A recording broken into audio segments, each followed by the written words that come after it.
des professeurs de l'université, est journaliste, a publié une bonne pochette d'articles, dont au moins 4 ouvrages, si je m'abuse. Le tout premier est intitulé Radio publique et pouvoir au Cameroun, utilisation officielle et besoins sociaux, que je vous montre là. Et le tout dernier, le plus récent, est intitulé l'Afrique dans le camp global de la communication du local ou planétaire. Plus pour information, elle a été publiée en 2012, dont il est tout frais aux éditions clés au Cameroun. Et il est aussi en vente pour ceux qui en auraient besoin de $30 à toutes fins utiles. Je voulais simplement indiquer que l'une des difficultés qu'on a ici en Amérique du Nord, c'est de pouvoir avoir accès aux publications faites sur le continent. Donc on a la chance d'avoir le conseil on est avec nous ce soir. Et on a des exemplaires disponibles pour ceux qui voulaient s'en occuper. Pour ce Chalet-Olé est accompagné aujourd'hui par Nafet Keita, qui est de conférence, enseignant-chercheur à l'université de Bamako. Il a travaillé sur les questions de la rébellion au Touareg du Mali. Il s'intéresse aux questions foncières, au genre, à la religion, à la religiosité et à la patrimonialisation. Il vient de clôturer un programme de recherche sur la téléphonie mobile en collaboration avec des collègues de l'université de Leiden. Donc, pour commencer ce soir, et sa dernière publication, n'est-ce pas, porte sur l'esclavage au Mali, particulier aux éditions d'Amazon. Pour commencer cette après-midi, nous allons commencer par le professeur Chalet-Olé, qui va nous entretenir ce soir sur l'Afrique dans le camp global de la communication locale au planétaire. Professeur Chalet-Olé, vous avez la parole, s'il vous plaît. Et je propose, si vous voyez par inconvénient, que nous prenions les deux interventions et ensuite nous procéderons à la période de questions. Merci.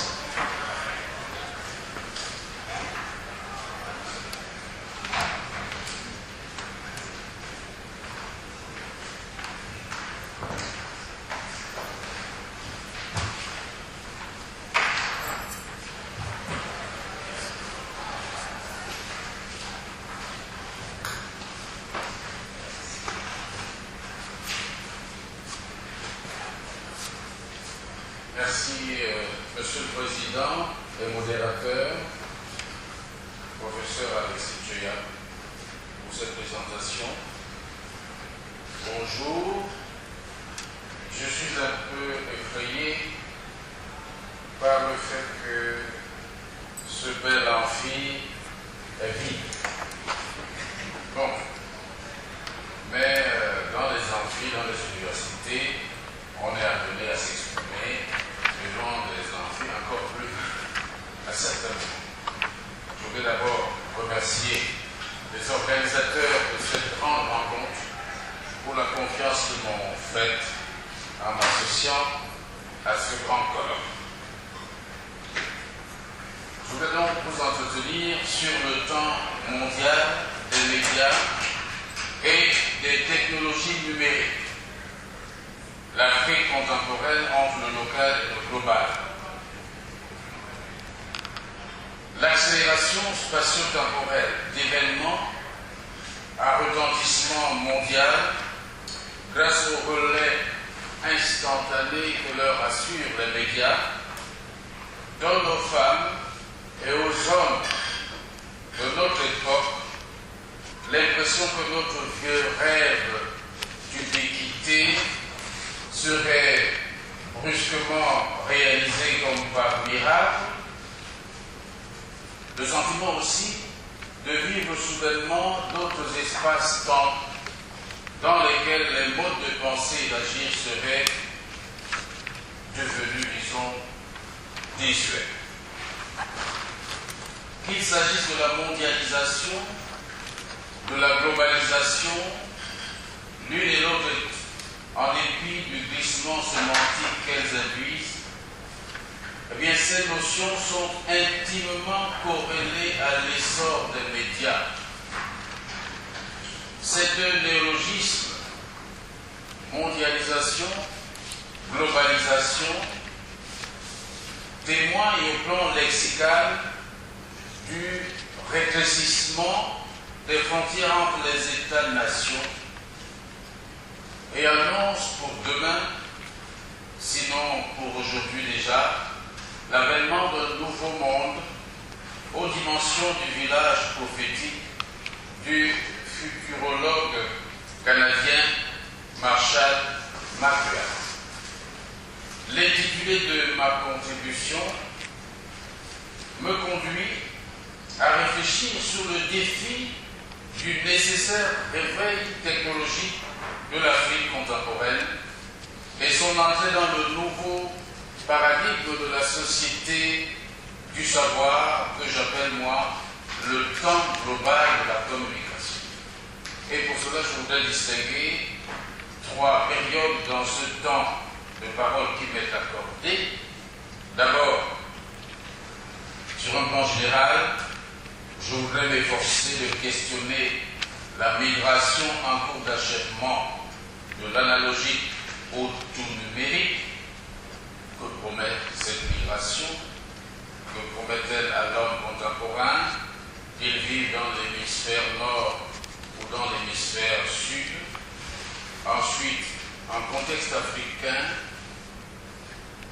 quels sont les défis de l'Afrique contemporaine déjà tiraillée entre son désir de communiquer tout en étant elle-même, c'est-à-dire à partir de son enracinement sociétal et local, d'une part, deuxième partie, et troisième partie, sa volonté, la volonté de l'Afrique et des Africains de communiquer pour s'ouvrir de plus en plus au global, c'est-à-dire au monde. D'abord, que nous promet la migration de l'analogique vers le tout numérique? Les progrès les plus récents et les plus spectaculaires dans le champ de la communication et les technologies numériques s'aperçoivent et s'analysent de prime abord en termes d'informatisation, d'internetisation, ne cherchez pas ce mot dans le dictionnaire, vous ne le trouverez pas, et disons, de numérisation accélérée. S'agissant singulièrement de la numérisation, elle induit un saut qualitatif vers l'édification de l'homo communicans de cette deuxième décade du XXIe siècle.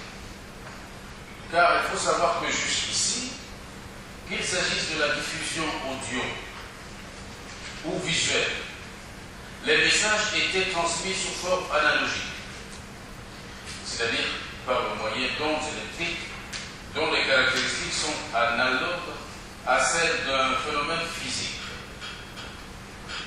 La numérisation, par contre, permet de transmettre non plus des paramètres physiques eux-mêmes, mais leur mesure.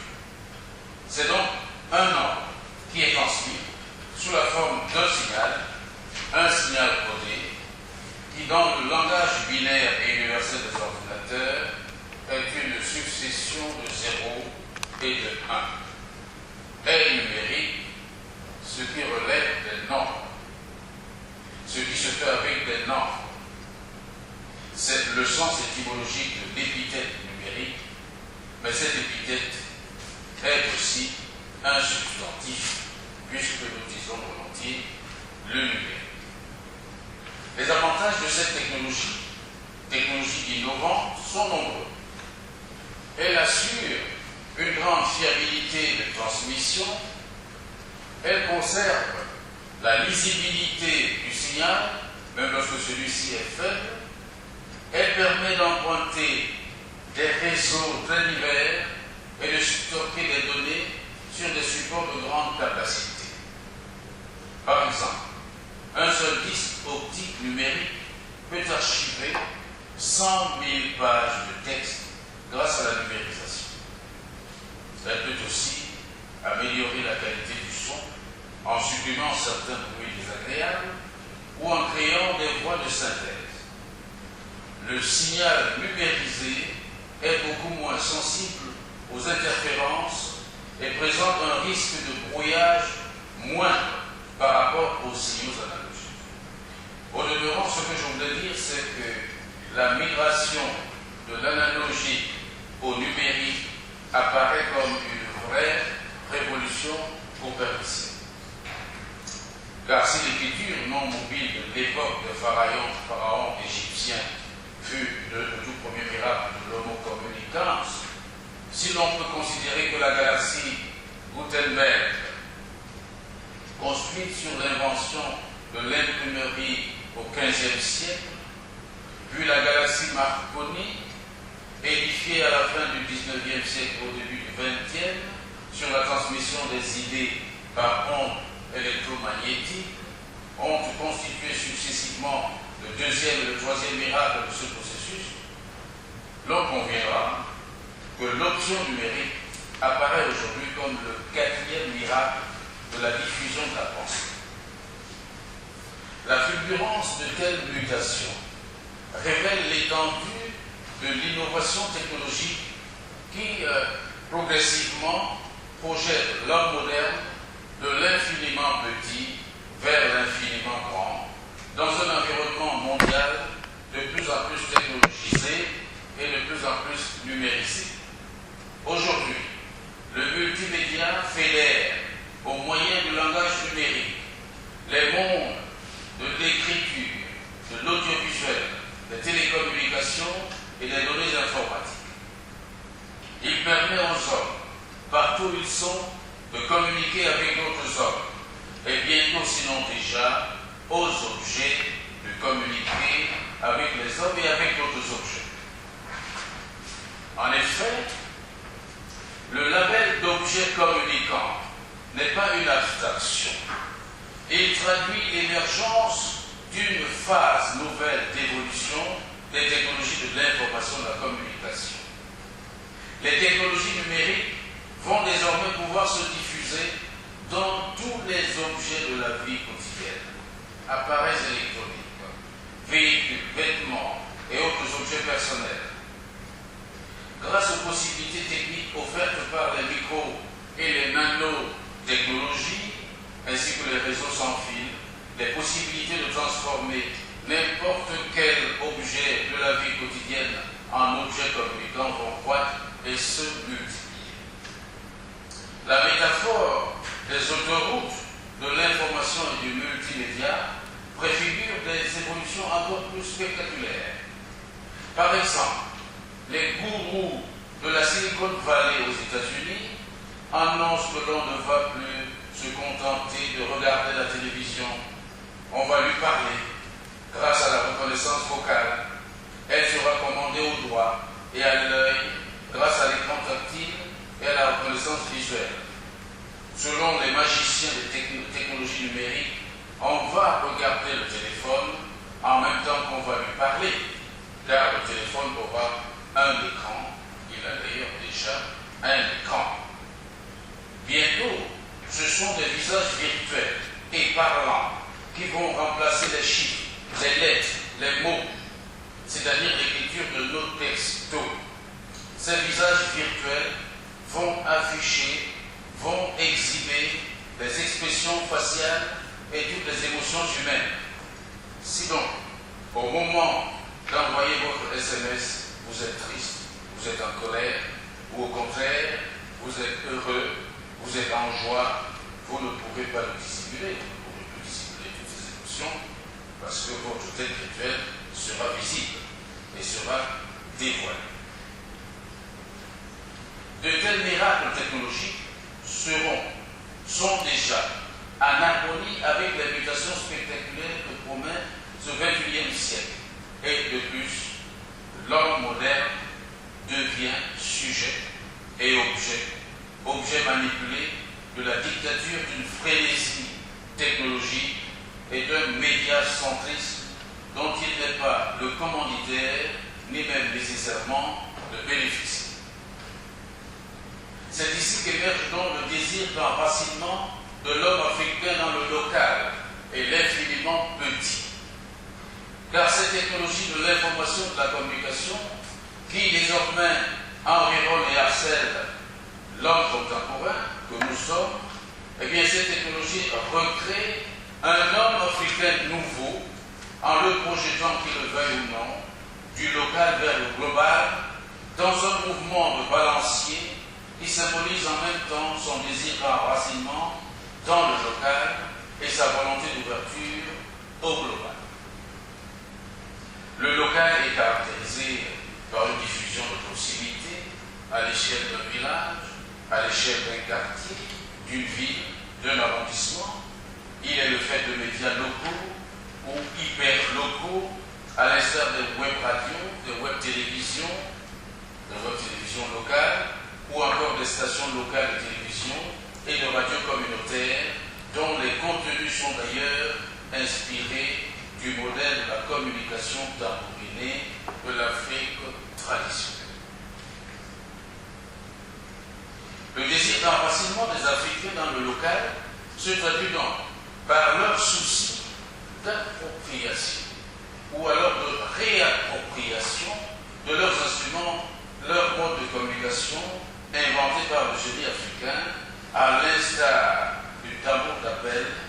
Le tambour d'appel, un média mythique, rustique, mystique. On l'appelle aussi le tambour avant ou encore le tambour parleur, parce qu'il parle et il vit. Vous avez sur ma tête précisément un modèle de cet instrument de communication.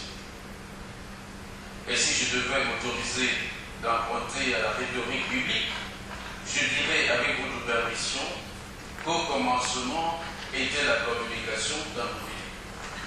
Au commencement était la communication tambourinée. Car le tambour afan, d'invention négro-africaine, est l'ancêtre des technologies de l'information et de la communication. C'est donc l'ancêtre de tous les métiers. Je n'ai pas le temps de décrire tout ceci. Je présume qu'il y a quand même parmi vous quelques connaisseurs de ce mode de communication, parce qu'il est le plus vieux des gens.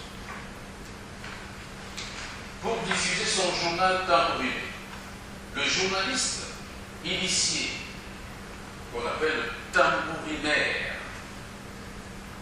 il doit nécessairement commencer par décliner son âme. J'ai lu dans les documents de cette rencontre qu'on attendait quelques mots MOTS, quelques mots africains, quelques mots venus d'Afrique. Eh bien, voilà, le DAC. Le DAC était l'identifiant codique, c'est-à-dire une maxime, un proverbe qui soit imprégné de la sagesse populaire qui identifie socialement le communicant. Le DAN remplit donc des fonctions sociales spécifiques. Une fonction d'immortalisation, une fonction d'identification, une fonction fatigue, et enfin une fonction politique et métalinguistique. Dans l'Afrique ancienne, et dans une moindre mesure celle d'aujourd'hui, traversée par plusieurs influences centrifuges, chaque citoyen adulte et initié est dépositaire de son DAN, le tambour d'abalé du Mali, remplit d'ailleurs les mêmes fonctions pour annoncer des événements importants, à l'instar des mobilisations de troupes, à l'approche d'un conflit armé. Le tambour acquiert ainsi un statut de prestige qui fait du tabalé, tabulo, chez les Kassonki du Mali, un attribut de pouvoir. Je ne voulais pas m'aventurer beaucoup plus en avant sur le Mali, puisque mon collègue est là et il est plus la culture meilleure que la mienne de ce qui se passe en Afrique de l'Ouest et singulièrement au Mali. La communication tambourinée a ses paradigmes, ses pédagogues, ses érudits. Ces érudits sont appelés les drumologues. Les drumologues. Le concept de drumologie est un néologisme forgé à partir de radical anglo-saxon, drum, d'amour, et du suffixe grec logos. Logos, la science ou une étude. La drumologie est donc la science qui étudie les instruments parleurs africains, tels que les tambours, les balafons, les castagnettes.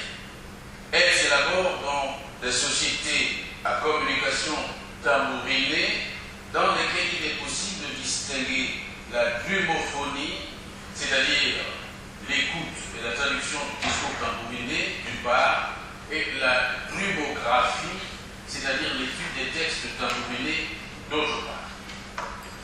La communication tambourinée a-t-elle un avenir? Lorsque vous regardez l'instrument qui le représente, peut-on lui prévoir un avenir?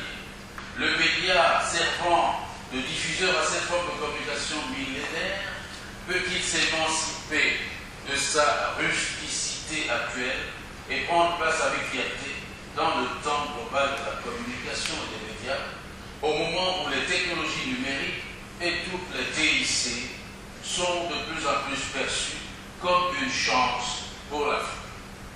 Oui, une chance pour l'Afrique, à condition que les Africains s'émancipent d'une mentalité de quasi-technophobe et qu'ils acceptent d'assimiler la mondialisation cybernétique sans être assimilés par elle. D'où la volonté d'ouverture de l'homme africain au global et à l'infiniment grand, partant du local. Le désir d'enracinement des Africains dans le local contraste singulièrement avec leur volonté d'ouverture au global, c'est-à-dire à l'infiniment grand. À la différence de l'infiniment petit qui se traduit par une diffusion de proximité, l'infiniment grand induit une diffusion de masse et à grande échelle.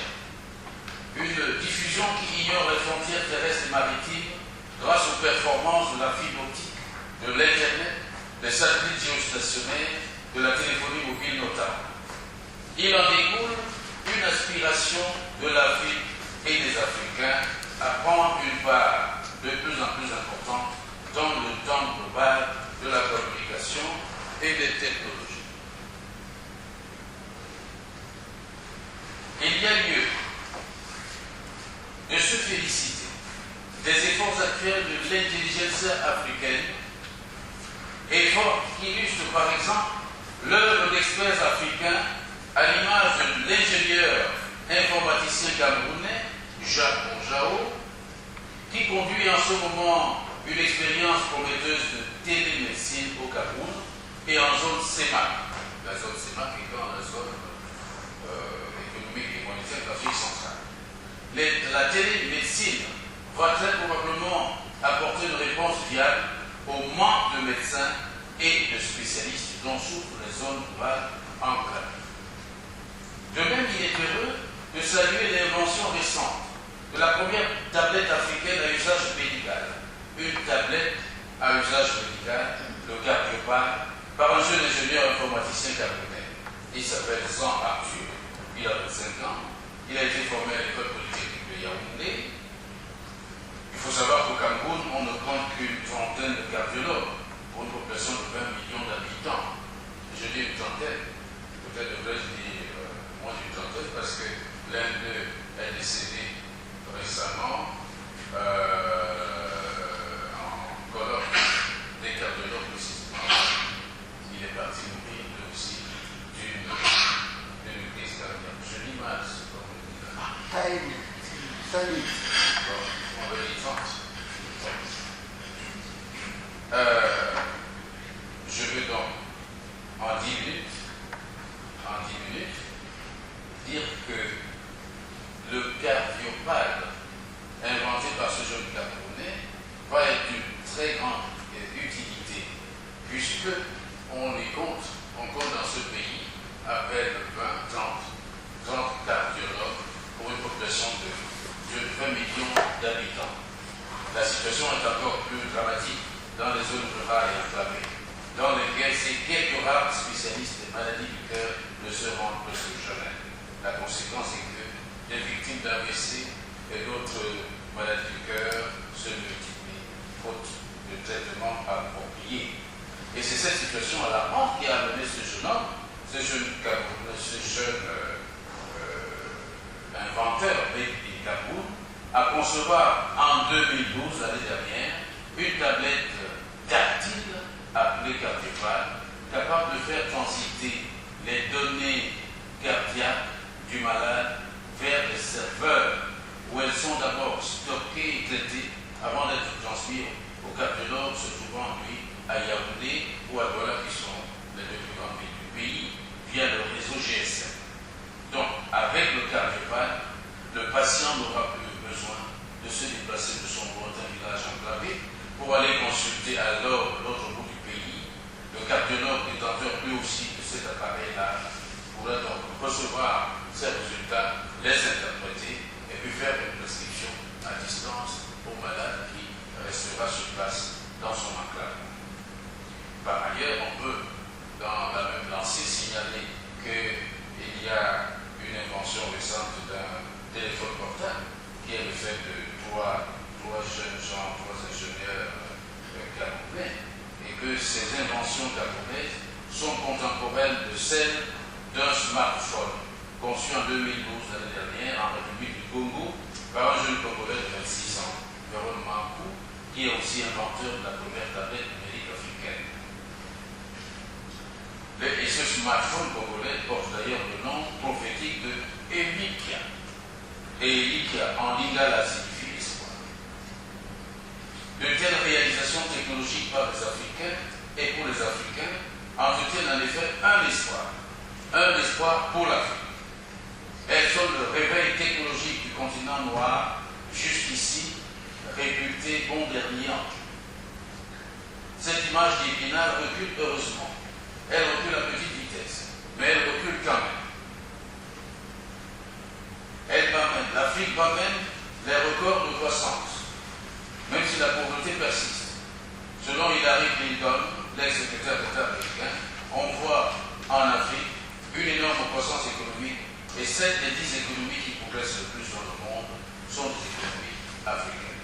Tout cela, ce sont des signes d'espoir.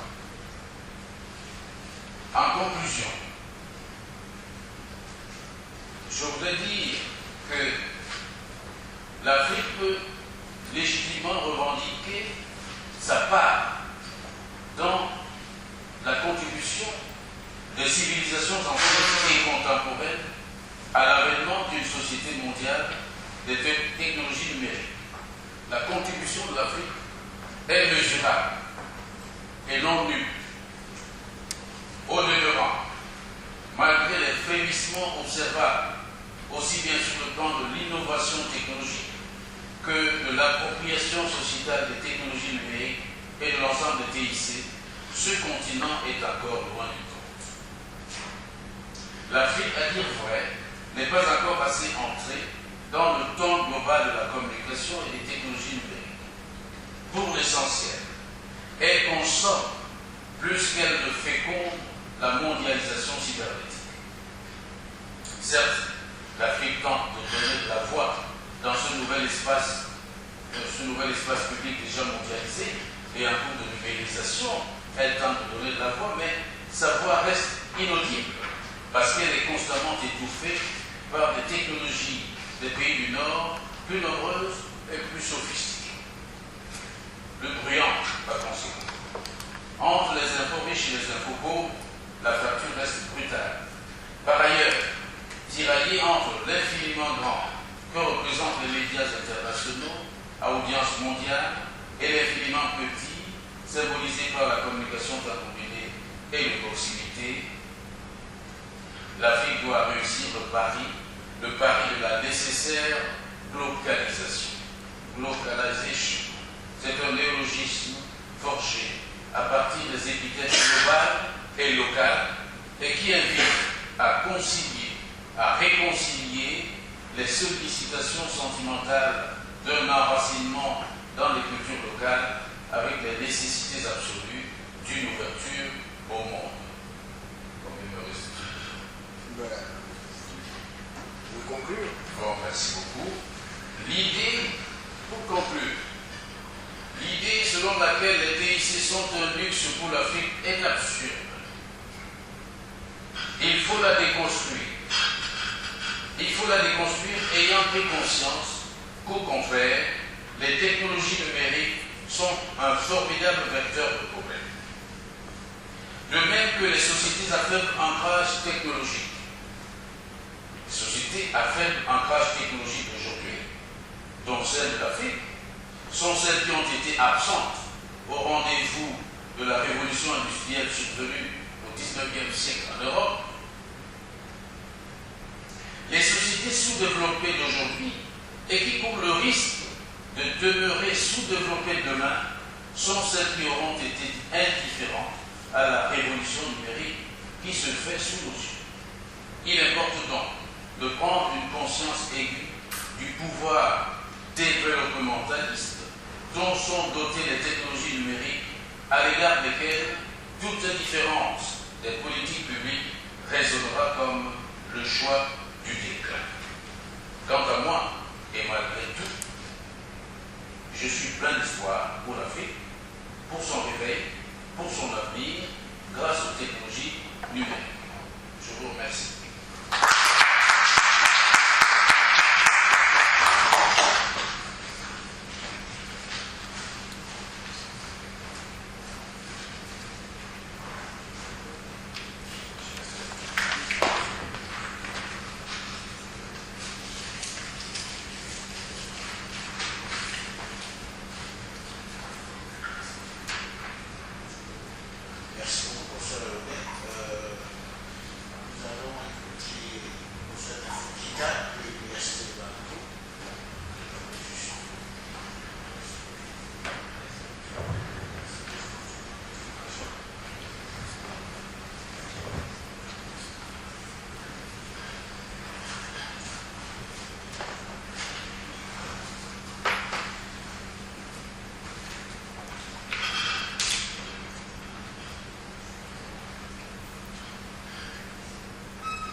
Ce soir, je vais vous parler de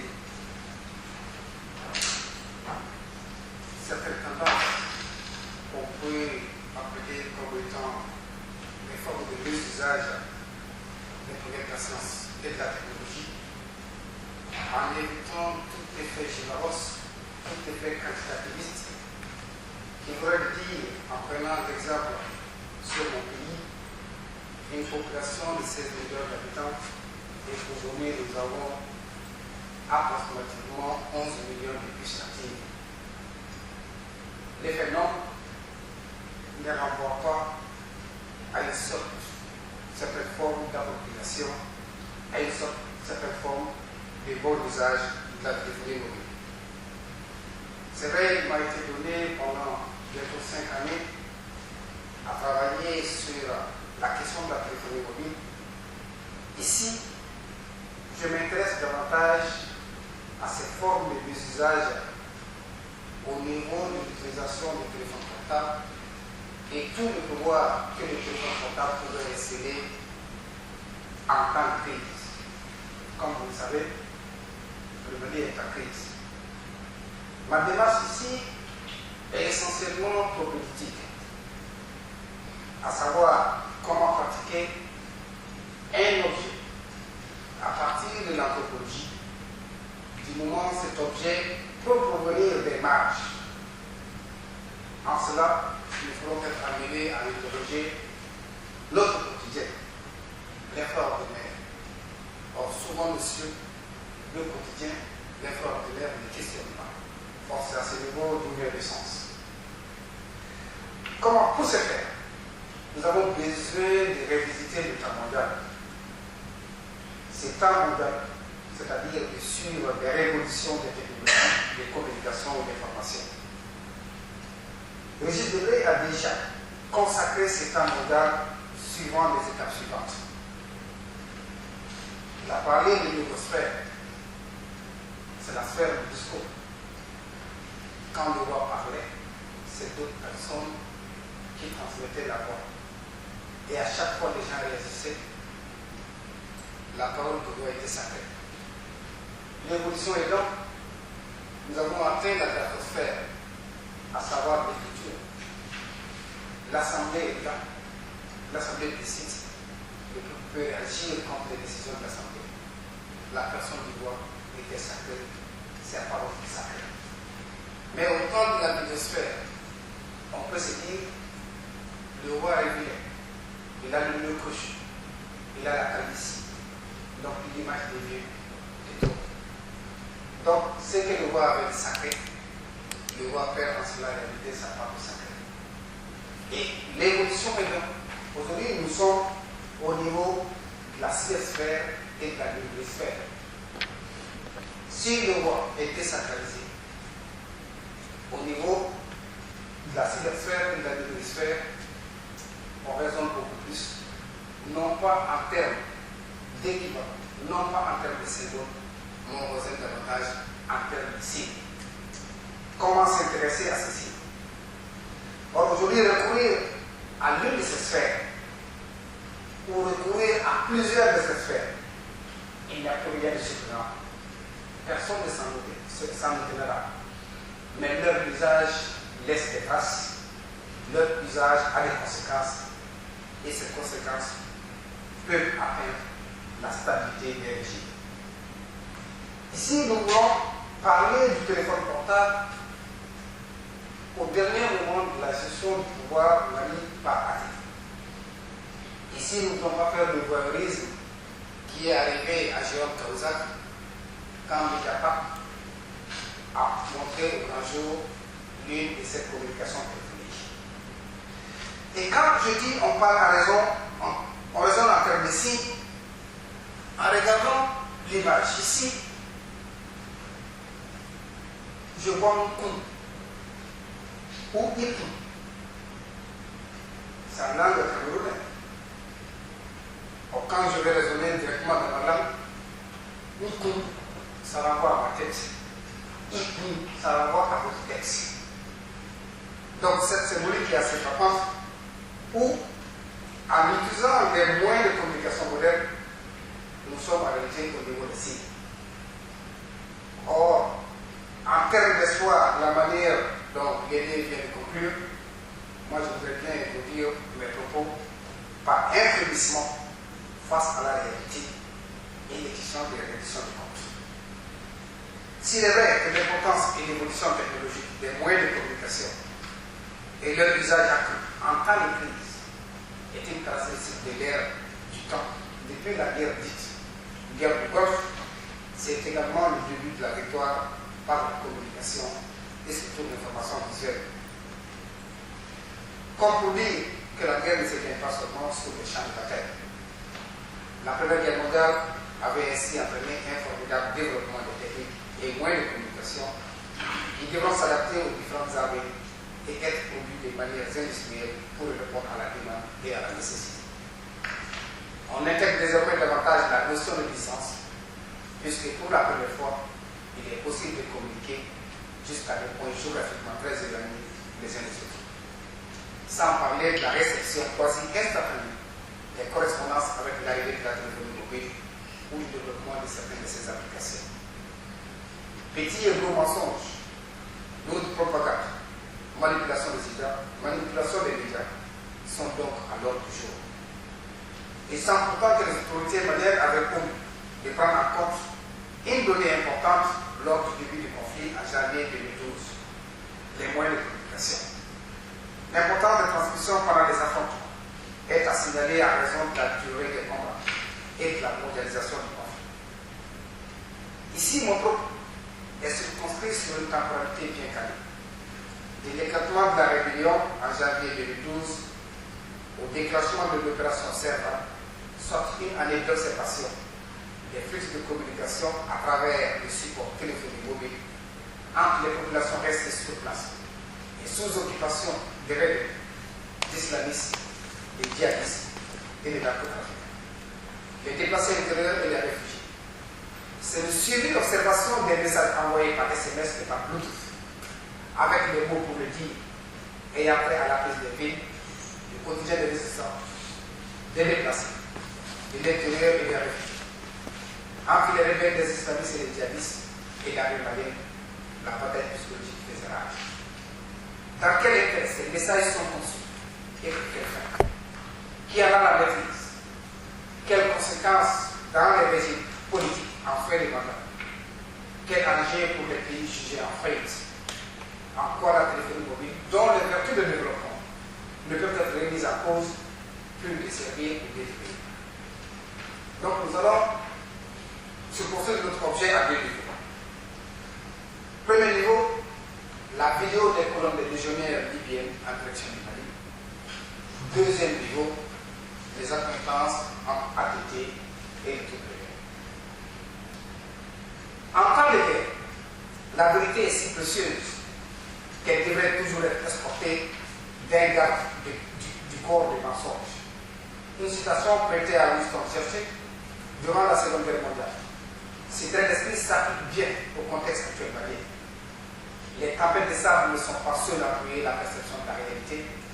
Parallèlement au combat, les petits mensonges, les lourdes propagandes, la manipulation des esprits, des médias et les tentatives d'intoxication alimentent les cours d'une guerre psychologique qui fait rage. À la chute du régime de Kadhafi, dans les régions nord du Mali, Gao, Tombouctou et Kidal, avant que le bruit ne couvre de l'arrivée imminente des légionnaires libyens, dont certains sont d'origine libyenne, plutôt d'origine malienne, ce sont des images de colonnes lourdement armées qui sont transférées de téléphone en téléphone à partir du système d'envoi Bluetooth. Ces images ensuite-là en boucle vont produire un triple effet qui, à mon sens, sont déterminants dans la pérennisation future de ces pays. L'appel à l'émergence d'une identité ethnique et la configuration d'un espace territorial ethno-culturel subséquent, l'émergence de pouvoirs ethnicistes localisés dont les oppositions résonnent au cœur du pouvoir central et la mystification des groupes ethno-culturels suivant le processus futur. Ces trois effets participent à la même cause, le rejet des autres. Or, cela n'est possible que par l'ouverture de fonds guéris, du moment où les images en circulation dans les téléphones sont aussi des appels pour poursuivre leur rang. En voyant la jeunesse correcte apprécier et vanter ces images, le moral des nombres de militaires de tomber à Berne ou de verser dans la confusion. Ce sont-ils mes compatriotes pour que dois-je me sacrifier pour les protéger? La vue de la vidéo et l'accueil que la République leur réserva contrastent avec le retour d'immigrants maliens civils de ces mêmes pays. Tout cela s'ajoute à l'amertume des citoyens lambda et particulièrement des soldats au front qui n'avaient de cesse de fustiger le laxisme et la hiérarchie dont certains préféraient embaucher le PGA des militaires refusant de rester au front que de diplomatie. En concernant ces vidéos et ne leur diffusant que par le portable, les gens du MLA ont pu installer le doute dans la conscience de plus d'un Malien que le mouvement soit plus doté en matière de guerre que l'État malien. En son temps, Alain Juppé, alors ministre des Affaires étrangères de la France, les remarquait trippant. Le MLA a engagé des victoires significatives. Si le MLA excellait dans ce jeu de propagande, il a été très original par ses alliés islamistes djihadistes, Ansarudine et Moujab, pour enfin se voir démarquer de toutes les grandes villes conquises. Tout le temps qu'a duré l'occupation, les résidents, les déplacés, les réfugiés et les autres Maliens ont baigné dans ces flux d'images et de vidéos circulant à travers les téléphones portables. Certaines images sont en réalité difficilement supportables. Le mérite des images diffusées par le téléphone est d'arriver à distendre les liens qui existaient entre les militaires et nombre de populations des régions du nord du pays. Du moment où l'armée malienne est largement composée des gens du sud, et parce que ceux du nord n'arriveront pas dans la très grande majorité du métier des armes. À l'éclatement de la guerre, chaque assaut rebelle était filmé, avec des scènes macabres contre les militaires tués ou emprisonnés, et le tout circulant de téléphone en téléphone. L'attrait pour ces images va mettre en place toute une industrie. Avec le recul, on se rend compte que dans les contextes de privation, tout comportage peut gagner l'assentiment d'un graveur. Ainsi, dès le début de l'opération Serval, ce sont davantage les colonnes de voitures des islamistes et des djihadistes calcinés. Les enfants soldats, le reste des kamikazes à la vue difficile de cet homme, sectionnés au niveau de la taille, dont les balais regardent du spectacle, au dernier secours, au plus Allah Papa. Dieu est là, et qui sera du bureau des djihadistes des Gabon. D'abord, ces images et leur diffusion servent à partir des téléphones portables, témoignent à souhait que nous sommes en phase de la désacralisation du numérique. Cela devient payant si ces images et vidéos sont disponibles dans des endroits du territoire non couverts par les deux sociétés de téléphonie mobile. A noter que toutes les petites et moyennes villes conquises par les MLA et qui étaient couvertes par le réseau ont vu leur antenne relais détruite. Ceux-ci ne sont pas en rapport avec certains aspects techniques du siège de Sarajevo très bien connus et ils sont pourtant d'intérêt historique majeur. Le blocage des communications contribuant au début de la guerre à masquer la réalité du quotidien des villes conquises à l'étranger. Mais les employés des PTT restés à Sarajevo permettent grâce à leur travail et à restant leur vie à faire éclater la vérité. Dès le début de la guerre, tous les bâtiments les plus importants du système de télécommunication moderne ont été détruits. L'exemple le plus significatif de destruction, ce sont les bâtiments PTT, comme une agression brutale et un homicide inhumain est celui de la poste principale de Sarajevo, tout comme les antennes relais des sociétés de téléphonie mobile dans les régions nord du Mali occupé. Les dommages causés par le blocage des informations, conséquents des destructions, furent particulièrement graves et inestimables. Précisément à cause de ce blocage, la vérité sur la guerre, c'est-à-dire sur l'agression, pénétrait difficilement dans le monde. Cette situation jusqu'à une locale intensive de l'ACE contribuait à la réalisation de ces salles des objectifs de guerre, génocide, herbicide, etc. L'ASEAN, dans une inconsciente démontée de ses premiers points de filmer à partir de son téléphone, ces scènes de notre âge. Aujourd'hui, confiné à Kidal, en laissant des récessions, le téléphone des premiers prisonniers commence déjà à parler. En résumé, les méthodes maliennes sont classiques et celles françaises ont gagné en sophistication avec un discours très policier. Des images contrôlées sur les victimes, des spécialistes de communication dans chaque régiment, ils dirigent alors que les autorités misent sur la communication. Le cas contraire, elles seront obligées de se contenter des intoxications et des opinions de la chaîne qui ont déjà mis les grands moyens pour couvrir les événements de cette guerre. À côté de ces supports, en pistant les SMS, reçus ou envoyés à d'autres personnes qui vont autoriser à accéder à leur téléphone, la dimension information sensible n'est point respectée et le contexte est révélateur d'un autre aspect de la vie sociale. Exemple. C'est un message qu'on m'a envoyé par une de mes étudiantes qui était à Kidal juste avant la guerre. Je vois des militaires qui se disputent chaudement. Certains veulent garder leur position de combat et d'autres pensent au même moment mettre leur famille à l'abri. C'était le dimanche 29 mars 2012 à 17h12 minutes 6 secondes. Monsieur Serra, les rebelles sont rentrés dans la ville et fouillent dans les maisons particulières à la recherche des militaires par Ils ont fait main basse sur les biens de l'administration. Le gouverneur et les autres cadres de l'administration en place ont pu trouver refuge chez Ital. Lundi 30 mars 2012, 10h07 minutes 52 secondes. Réponse. Et ta maman? Par réflexe, parce que sa maman, ça semblait que sa maman est chrétienne pratiquante. Elle est là avec la grand-mère. Dès qu'on aura une occasion, la famille va quitter Kidal pour Kimbara. C'est le papa qui vit à Kidal qui est originaire de Kidal et la maman est originaire de Kimbara. Ces échanges traduisent l'état d'esprit d'une grande majorité des populations qui, dès le début de l'occupation, ne se reconnaissaient pas dans les assaillants. Cet échange est très indicatif des interrelations qui allaient avoir cours dans les territoires occupés. Qui de cette famille? Une famille d'au moins 8 membres est très atypique dans le quotidien des Kidalois. Pour cause, le chef de famille est socialement reconnu comme descendant d'esclaves et son nom de famille est plus qu'explicite. Aki, esclave en Tamaché. Il est enseignant et son épouse est d'origine bois, une ethnie malienne réputée pour toujours répéter de ses femmes, leur rigueur et leur dévouement au travail. Or, suivant le mode de production de l'esclave, par ascendance, en ces lieux, c'est le ventre de la femme qui fait de son enfant esclave. Or, il savait que Mme Aki est noble chrétienne. Ses enfants sont forcément libres, ont le même statut que leur mère. Ensuite, sur l'époux. Ensuite, si ni l'époux, ni les enfants ne seront dévilisés en arrivant dans le village de l'épouse, car en minute à Machek, c'est la filiation matrilinéaire qui est la plus visible. Ces échanges de SMS fixent dans le temps le dilemme existentiel de cette famille à Kidal, où le regard des autres voudrait la confiner dans les postures que les membres de la famille ne voudront partager. Partir de là où tout perd de l'autonomie conférée à travers le champ matrimonial. Ces échanges informent sur les tendances à l'anticipation pour éviter les aspects de prévarication auxquels certains chefs de famille ont eu à faire face au pire moment de l'occupation.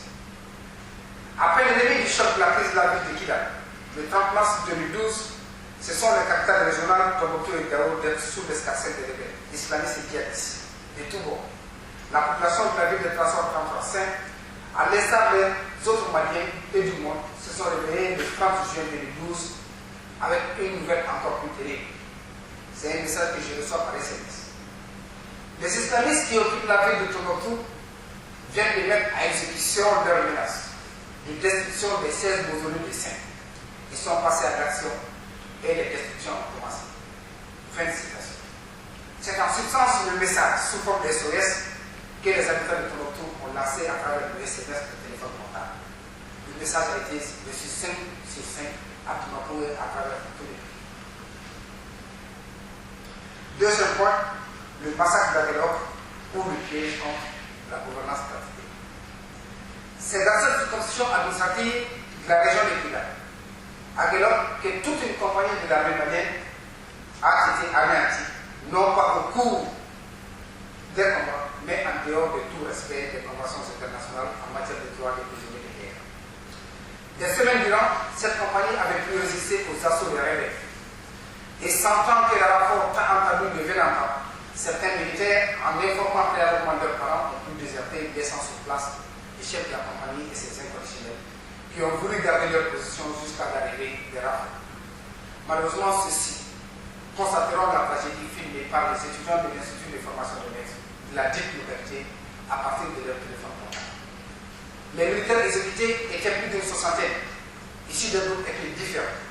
Ceux originaires des régions sud du pays avaient les mains attachées au dos et égorgés à l'image de l'immolation des moutons lors des sacrifices tardants fêtés par les musulmans. Par contre, ceux d'origine touareg et arabe ont été éventrés, comme pour sanctionner leur traîtrise. Ces images violentes précédaient l'incompréhension du retrait de l'armée de certains points stratégiques par l'opinion publique, ont eu comme pour exécutoire chez les femmes du camp militaire de Kati de marcher sur le palais présidentiel en demandant des comptes au chef suprême des armées.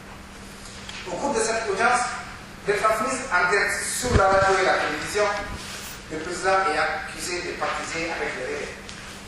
Avant la marche des femmes, des militaires, des rumeurs insistantes avec lui. Certaines formulées sous forme d'hypothèses et d'autres plus incisives. Je termine rapidement.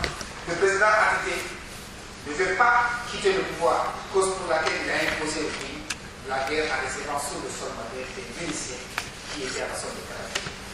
Or, en situation de guerre, suivant la loi électorale, il n'est pas possible d'organiser des élections.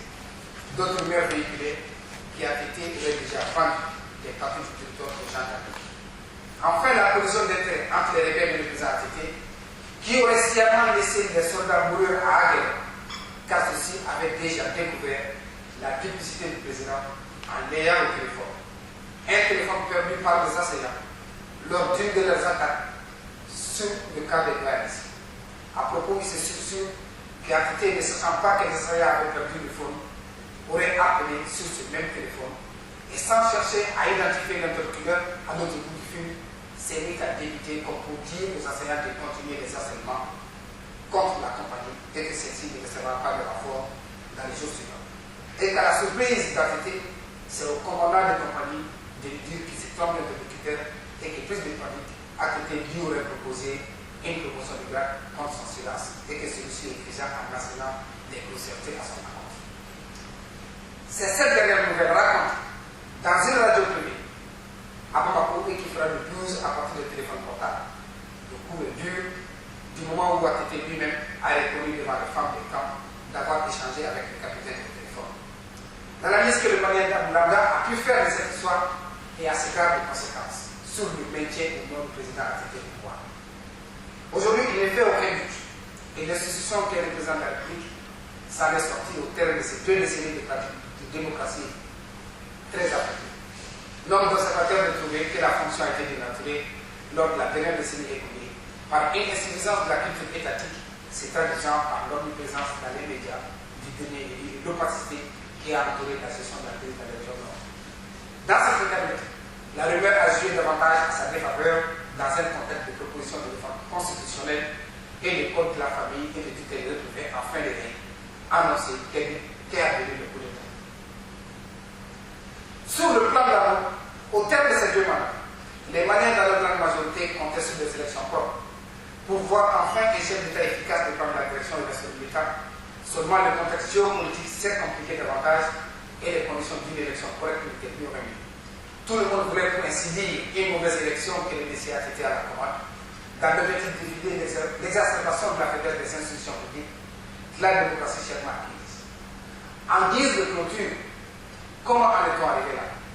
Qu'est-ce qui explique la chute approuvée par le corps social malien des régimes pourtant apparemment bien assis par des soutiens partisans et qui étaient au crépuscule du soleil?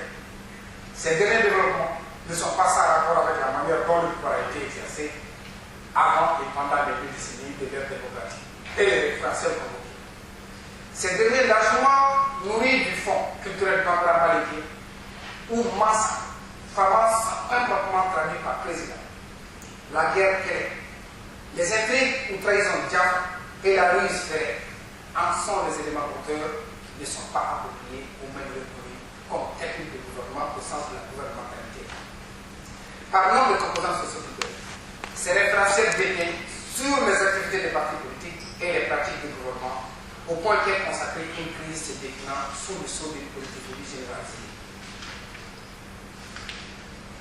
ATT pouvait-il encore rester au pouvoir après l'affaire semblable de Kadhafi, du fait de son inertie à juguler la sanctuarisation d'ACMI dans le Sahel malien et surtout de continuer à narguer l'Union européenne et la France en refusant de signer des accords de guerre d'ici?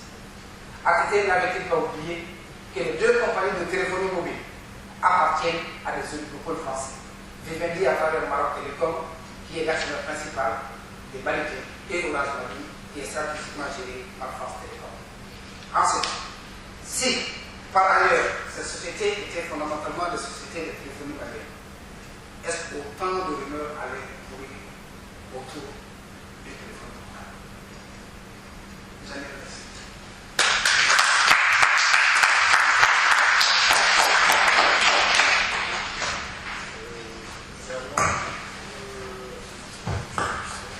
Nous allons inviter pour cérémonie à l'estrade pour que nous essayons de répondre aux questions qui, je l'espère, seront nombreuses. J'aimerais simplement rassurer pour cérémonie.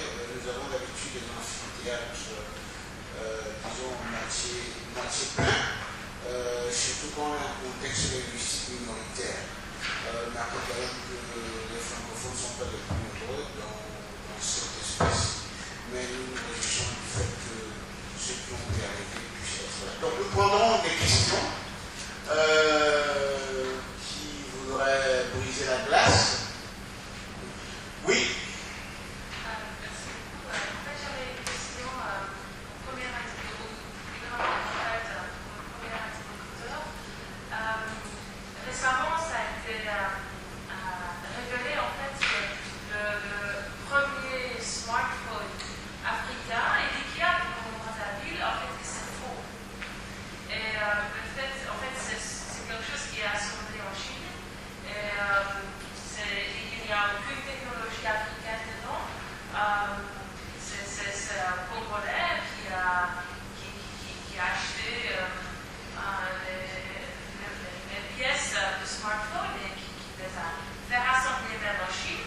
Et apparemment, tu peux payer pour qu'il y ait un certain nom qui soit mis sur le téléphone. Alors lui, il a payé pour que ça soit nommé l'IKEA et au Congo-Brazzaville, il a commencé à vendre.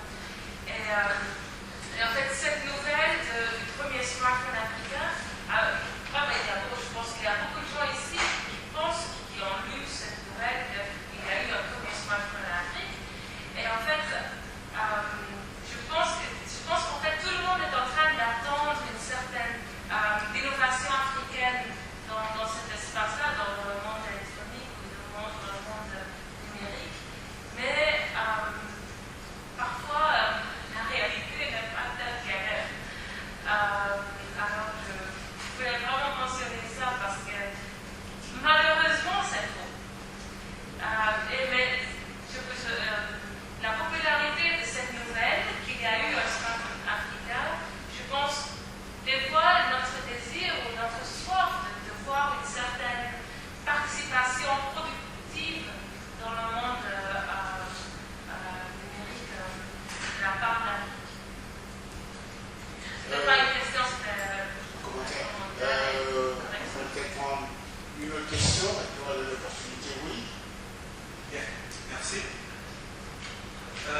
sémantique, je dirais mieux du cadrage du concept de localisation.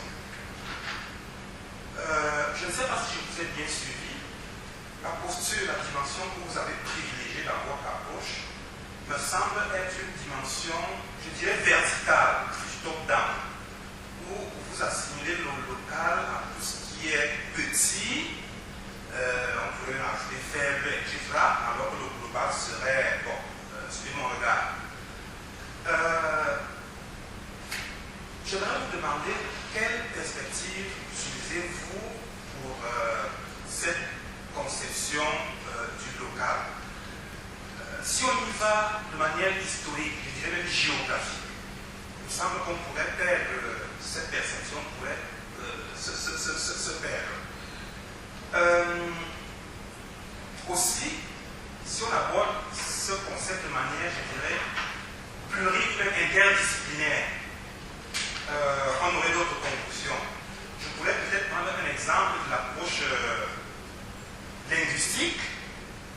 C'est peut-être mon voisin de derrière, côté droit, qui serait mieux placé pour vous en parler, parce que hier, il a donné une belle conférence sur la linguistique, notamment l'approche qu'il a qualifiée d'écologie, où il nous a appris qu'une langue est une langue, quelle que soit l'échelle, la dimension géographique, historique, quel que soit l'endroit où elle est parlée.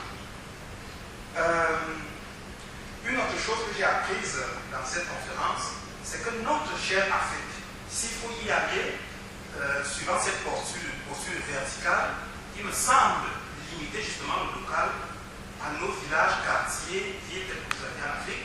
Nous sommes déjà partis perdants. Or, cette Afrique telle que j'ai appris lors de cette conférence est une immense forêt qu'on devait simplement déchiffrer, déconstruire, afin de découvrir, n'est-ce pas, que là-dedans, sur le plan des valeurs, des traditions, des richesses, il y a un global, il me semble, je ne dis pas son nom. C'était une question commentée de cette manière pour que vous me disiez votre conception vraiment du local, de votre âge. Merci beaucoup. On va peut-être donner l'occasion aux deux intervenants de se réunir et on va poursuivre. Merci beaucoup pour ces deux interventions qui soulignent de l'intérêt que cette communication a suscité auprès de vous. Merci.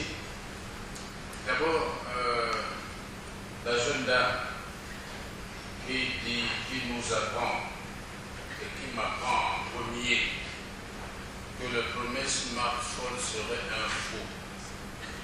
En réalité, elle n'utilise même pas le conditionnel. C'est moi qui l'utilise. Elle a dit c'est un faux. Bon, je vous ai dit que vous me l'appelez. Ce que je souligne cependant, c'est que dans ce domaine des technologies, de l'innovation, les certitudes sont difficiles à faire. Il est parfois, sinon souvent difficile, d'affecter une nationalité à telle ou telle intention. On a l'impression aujourd'hui que ces intentions se donnent la main. Quand vous avez un instrument de communication, je ne sais pas ce que produit le Canada, excusez-moi, typiquement canadien, si vous allez chercher avec la même perspicacité, cela ne me surprendrait que vous parveniez à la même conclusion, avec la même certitude, en disant que c'est faux. Non, ce qu'il faut considérer, c'est que ce sont des technologies qui sont en complémentarité le plus souvent. Ce n'est pas parce que un smartphone africain a sollicité une expertise, vous avez dit, chinoise, qu'elle serait aussi fausse que vous l'affirmez. voudrais pas vous suivre dans cette attitude très carrée. Je vous souhaite, mais je note cela. Il est bon que nous soyons vigilants. Il est bon que nous soyons vigilants. Parce qu'en fait, qu'est-ce qui fait une invention? C'est l'obtention d'un brevet. C'est le brevet qui atteste de l'inventivité, de l'invention. Je suis incapable, à vrai dire, de vous dire si M. Mangou a obtenu un brevet, son invention. Mais puisque l'OAPI, l'Organisation africaine de la propriété industrielle et intellectuelle, a son siège à Yaoundé, je me suis vraiment intéressé à cette affaire. Et à Yaoundé, lorsque je me suis rendu là-bas, on m'a dit qu'aussi bien lui, Mangou, que Zan, le Camerounais, ils ont déposé, vous savez, c'est une procédure assez longue, mais ils ont déposé les demandes de brevet d'invention et que les recherches donc sont en cours. Peut-être que vous anticipez sur les résultats, peut-être êtes-vous plus informé, peut-être pensez-vous que les résultats seront donnés par... Les rapports sont publiés, c'est ça, j'ai vu ça il y a 10 jours, les rapports sont publiés. Il y a 10 jours. Il y a 10 jours, vous dites. Bon.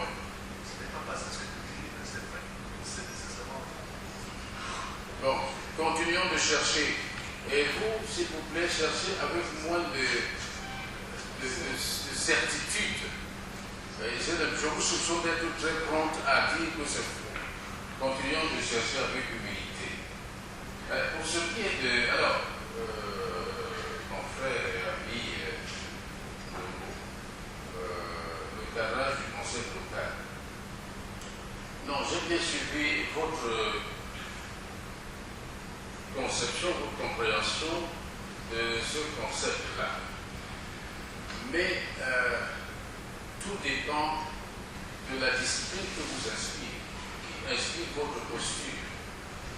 Je ne sais pas si vous êtes un linguiste, mais je vous ai entendu faire l'éloge d'une conférence que vous avez suivie hier, au moment où vous suivez la mienne.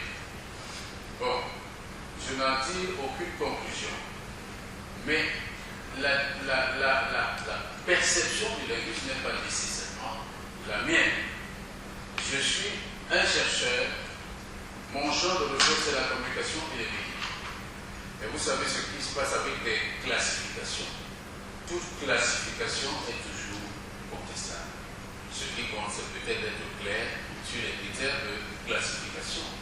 Et dans ma discipline, c'est la démarche. D'ailleurs, vous avez suivi que j'ai chaque fois précisé qu'il y a une évolution entre l'infiniment petit et l'infiniment grand. Nous associons, nous assimilons le local aux médias à audience locale.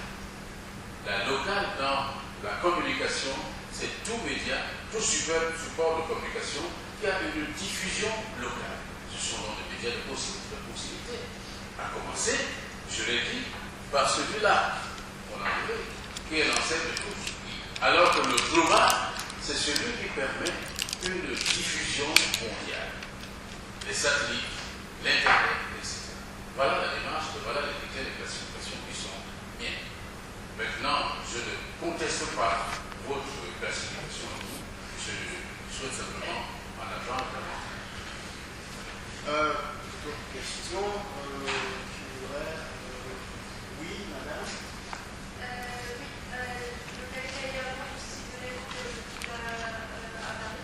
J'ai des questions au début en fait, qui sont relatives à l'oralité. Ce que j'ai remarqué avec les discussions aussi avec la question de la linguistique, qui a pris les nouveaux technologistes et l'oralité justement que vous avez signalé avec votre communication, votre intervention.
continuer vraiment rapidement parce qu'on a encore 7 minutes et on voudrait prendre une question. Donc, je voulais bien poser à travers ça, qu'est-ce qu'on devient exactement? Est-ce qu'on gouverne notre temps aujourd'hui avec les pensées d'hier, ou bien on devient autre chose à travers ce média?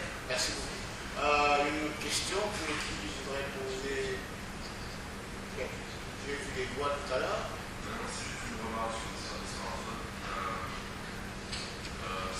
Je ne peux aller dans aucun sens, mais je me dis juste que la propriété intellectuelle sur la technologie, une grande partie de ces brevets sont des brevets crânes. Dans le jargon, c'est des brevets qui sont classiques. La langue GSM, la façon dont on est contacté et géré, c'est des choses qui ont déjà été inventées. Tout ce qui change, c'est le design, la façon dont on la sent. Donc, j'aurais été beaucoup plus fier si on parlait de système comme Ubuntu, qui est une distribution Linux, qui a été totalement designée en Afrique du Sud, de A jusqu'à Z par Amiga. Et ça, c'est vraiment un excellent modèle de ce que l'Afrique peut faire. Ce smartphone, j'ai suivi l'affaire, j'ai lu beaucoup d'articles sur ce smartphone. Je ne suis pas totalement convaincu par le côté africain de ce smartphone. Ce smartphone qui a été designé designé en Afrique, ça c'est clair, qui a été sur le plan du plan interne conçu par un ingénieur africain, certes. Mais de là à parler du premier smartphone africain, je dirais que tous les smartphones sont africains. Parce qu'il y a du Voltran dans tous les smartphones. Il y a des matériaux qui sont au Congo, dans différentes parties du monde. Donc, je ne pense pas vraiment que ce soit le. Non, j'ai pas de question. Ok, merci. On va prendre une dernière question et puis on va vraiment clôturer parce qu'on a encore question. Je vais rebondir sur ça pour simplement dire à certains qu'il y a une bataille entre Apple et Samsung sur le copyright du smartphone et qui est de 7 milliards de dollars justement. Alors, vous êtes en rapportage, je vais expliquer ce qui se passe avec les fabricants du smartphone. Sur le plan purement marketing, les dirigeants acceptent le vol des technologies parce qu'ils savent que la banque va compenser le fait qu'ils vont payer finalement. Mais ça, c'est autre chose. Je voulais revenir sur un élément important qui est la question du professeur Nogo et qui s'adresse aux deux conférenciers. Finalement, est-ce qu'il y a un legs qui aille au-delà du local, qui aille au-delà du local pour devenir vraiment un legs où l'Afrique lègue quelque chose, pas seulement l'instrumental, mais d'autres types de formes de fabrique qui profitent de la mondialisation pour être adaptée ailleurs. Par exemple, l'Afrique a beaucoup de la diaspora africaine qui est arrivée ici, mais il n'y a pas finalement un legs qui soit passé à travers la mondialisation, je demande au professeur, qui soit adapté ailleurs. Des façons de faire, de pratiquer, qui est utilisé comme support les éléments, les instruments de nouvelles technologies pour s'adapter ailleurs. Est-ce qu'on a ce genre de legs-là, qui soit vraiment une culture africaine, qui fasse qu'on a un local qui est devenu global, qui a été adopté dans d'autres pays, dans d'autres sphères, aujourd'hui qui est pratique. Sur le plan global, on peut prendre l'exemple qui a été adopté sur le Canada, mais ça c'est au plan politique, la commission vérité et de réconciliation. Est-ce qu'on a autre chose comme ça là qui est utilisé, de nouvelles technologies pour se faire adapter ailleurs, qui soit devenu mondial? Nous avons encore 4 minutes. J'aurais dû ajouter une ou deux choses, mais je laisserai le temps aux conférenciers d'intervenir. Parce que la question, le débat au sujet de la propriété est quand même très très complexe. Apple est très américaine, mais aucune qui est produite aux États-Unis. L'exemple en fait dont il a parlé, sud-africain est très très bien, parce qu'en général, il n'a pas pu l'indiquer, mais c'est effectivement un des éléments qu'on aurait pu faire sur le dossier. Mais je vais lui laisser le temps de réagir. Donc, je n'ai pas très bien perçu, compris la question de madame. Sur l'oralité, j'ai bien compris qu'elle s'intéressait à l'oralité. Le mot griot, je ne l'ai même pas utilisé. Parce qu'il est, pour moi, il est un peu trivial. Dans ce livre-là, je parle de journalistes.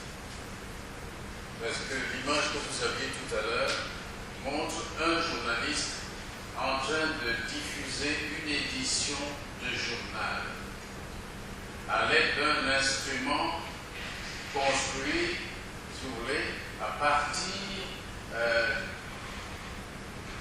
d'un matériau extrêmement... voilà.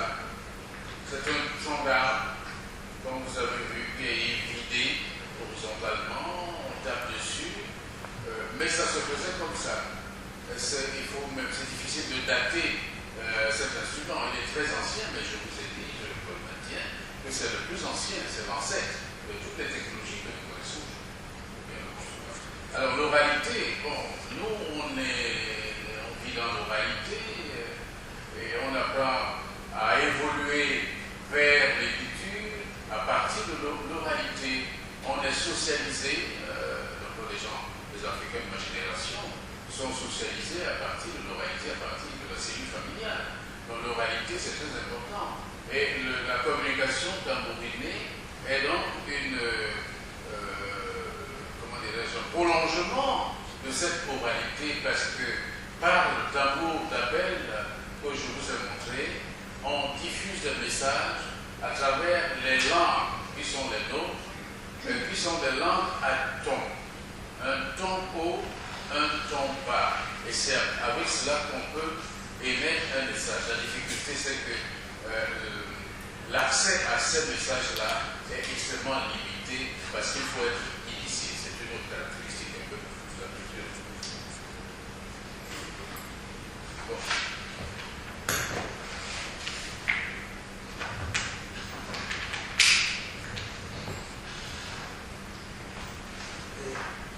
Je vais dire simplement pour ce qui est la question de l'oralité et d'écrasement de l'espace, en même temps la relativité du temps. Dès le cours de milieu, je vais dire, je me situe dans une perspective d'anthropologie et temps présent. Et à ce niveau, ma perspective n'est pas africaine. Ma perspective n'est pas africaniste. Par rapport à l'usage et l'appropriation que l'être humain fait d'un objet à l'instant présent et quel peut être en réalité les meilleurs usages de cette utilisation. En termes référentiels, j'ai voulu partir du cas malien comme je pouvais partir avec d'autres cas. Mais le cas malien est là en ce sens où on ne peut pas dire que c'est la circulation de la rumeur, parce que la rumeur circule. La rumeur n'a pas de producteur. Or, ici, il ne s'agit pas de n'importe laquelle de rumeur, c'est un SMS. Un SMS envoyé à partir d'un téléphone X. Et cet SMS a été conçu à partir de la diffusion d'un élément. Donc, à ce niveau, la question fondamentale est de savoir qui se trouve derrière cette histoire. Et si par ailleurs, le régime d'activité avait les moyens nécessaires et que les sociétés de téléphonie mobile appartenaient à l'État du Mali, est-ce que de telles informations allaient circuler? Est-ce qu'en faisant circuler de telles informations à ces moments bien précis, c'était pour faire mal à la tête, pour faire mal à la tête au pays, pour moi pour rester 47 jours pour quitter le pouvoir? Or, encore là, les sociétés auxquelles les sociétés de téléphonie mobile appartiennent, les puissances auxquelles ces sociétés de téléphonie appartiennent, et les enjeux géostratégiques régionaux et sous-régionaux qui avaient souscrit à l'encontre de ces pays, on n'en sait pas. Donc c'est là où je parle de mes usages de la téléphonie mobile. C'est vrai, l'usage de la téléphonie mobile renvoie à un écrasement du temps, renvoie à une forme de l'habilité à la distance. C'est cela l'ubiquité. Mais l'enjeu n'est pas à ce niveau, mais les mauvais usages qu'on puisse faire avec l'utilisation de la téléphonie mobile. C'est cela l'enjeu. Une personne déjà morte, pourquoi pas arrêter une personne égorgée à partir d'un téléphone portable? Où se trouve l'humanisme? C'est une forme de désacralisation. Donc, suivant ma perspective anthropologique, et par rapport à ce qu'on fait du téléphone, j'essaie de dévoiler qui suis-je, qui sommes-nous. L'enjeu, c'est à ce niveau. Merci, sais pas si on a du temps parce qu'on est à 17h33. Je vois qu'on est dans une logique temporelle entre la rumeur et l'information. Je veux juste indiquer rapidement que dans des pays comme le Cameroun, beaucoup de pays africains d'ailleurs, l'opposition n'est pas aussi claire entre la rumeur et l'information. D'ailleurs, souvent la rumeur est un début d'information. Donc je vais passer à la parole pour conclure rapidement, j'imagine, et répondre à une question. Oui, merci. Si vous me confiez la charte de la conclusion, je voudrais encore conclure sur un espoir, comme tout à l'heure. J'ai bien constaté qu'il y a un scepticisme sur le smartphone africain. Ce scepticisme est très intéressant. Plus loin. Oui, ce scepticisme. Non, plus loin.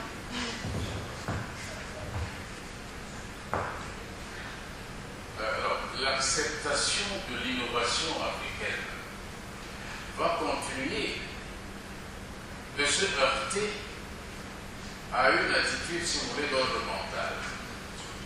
Ce n'est pas facile qu'il soit admis que l'innovation peut aussi être africaine.